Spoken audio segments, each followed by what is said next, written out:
देवी राधा और रुक्मिणी में कौन है सौभाग्यशाली। हेलो फ्रेंड्स, जो भी ये नहीं जानते हैं कि देवी राधा कौन है तो वही कहते हैं, वही समझते हैं कि देवी रुक्मिणी सौभाग्यशाली हैं, तो श्री कृष्ण ने उनसे विवाह किया है।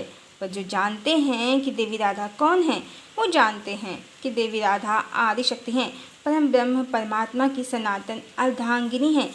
जब वो परम पुरुष हैं तो वो उनका स्त्री रूप हैं, वो त्रिपुर सुंदरी हैं जो परमात्मा के तीनों रूपों शिव, ब्रह्मा और विष्णु की आत्मा हैं, जिनके कारण ही परमात्मा शक्तिमान हैं।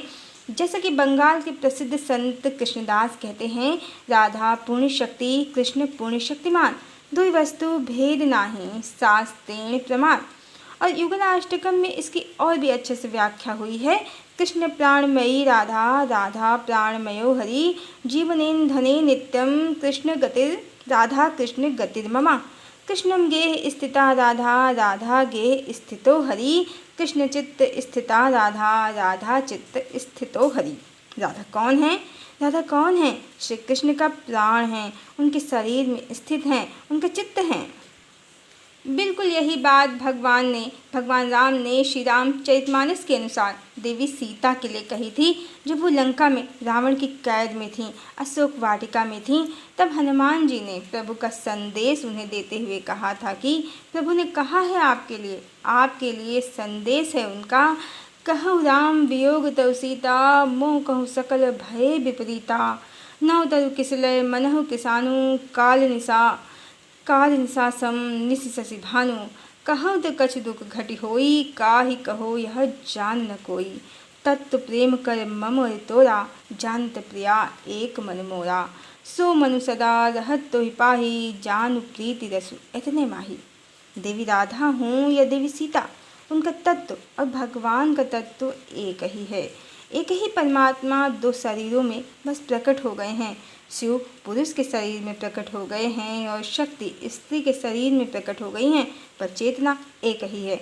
विरह भी है और मिलन भी है प्रतिक्षण, क्योंकि देवी राधा कृष्ण की चेतना है, वो स्वयं हरि हैं, उनमें सदा विद्यमान रहती हैं। अब किसी के साथ रहना या किसी के अंदर निवास करना, दोनों ही स्थितियों में तो वही सौभाग्यशाली है जो हर क्षण बिना किसी व्यवधान के हर समय चेतना के कण में उपस्थित हो। इस प्रकार की अलग किया ही नहीं जा सकता। और देवी राधा कृष्ण से इसी तरह से हर समय मिली हुई हैं। जो भौतिक जगत को सत्य समझते हैं, चेतना की गहराई को नहीं जानते, उनके लिए ये सिर्फ एक काल्पनिक मैजिकल कहानी है, पर ये कृष्ण का परम सत्य है। और कृष्ण ने हजारों विवाह किए हैं, उस भांति देवी रुक्मिणी को कृष्ण नहीं प्राप्त हैं जैसे देवी सीता को राम प्राप्त हैं। श्री कृष्ण अवतार में भगवान ने मात्र त्रेता युग की रुक्मिणी जैसी हजारों स्त्रियां जो भगवान के रूप और देह पर मोहित हो गई थीं, उनकी इच्छा पूर्ण करने के लिए ही उनसे विवाह किया और भगवती से आदिशक्ति से विरह सहन किया। आदिशक्ति ने अपने सुख का त्याग किया, तब इन जीवात्माओं की इच्छा पूर्ण हो पाई। अन्यथा ये तो परम सत्य है कि जब भगवती हूँ भगवान के परिणय में, तो दूसरा विवाह भी संभव नहीं है। हजारों की तो कल्पना ही व्यर्थ है। और भौतिक जगत की कहानी में भी भगवान ने देवी राधा के प्रति समर्पण पूर्ण निष्ठा से निभाया। हजारों से विवाह किया, पर सभी विवाह युद्ध विवाद को आधार बनाकर ही किए। भगवान राम ने जिस भांति देवी सीता का पारिग्रहण किया, भगवान कृष्ण ने उस भांति इन आसक्त स्त्रियों से विवाह नहीं किया।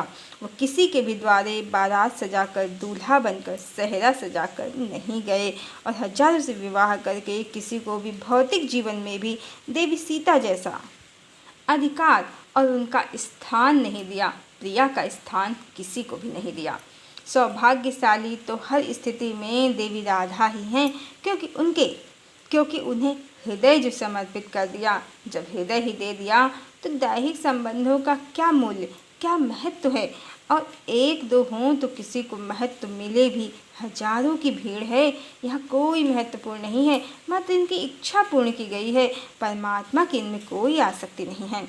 देवी राधा उस तरह से जैसे कृष्ण कोई बाग है, कोई गार्डन है, और देवी राधा उसका पुष्प है, उसका सौंदर्य है।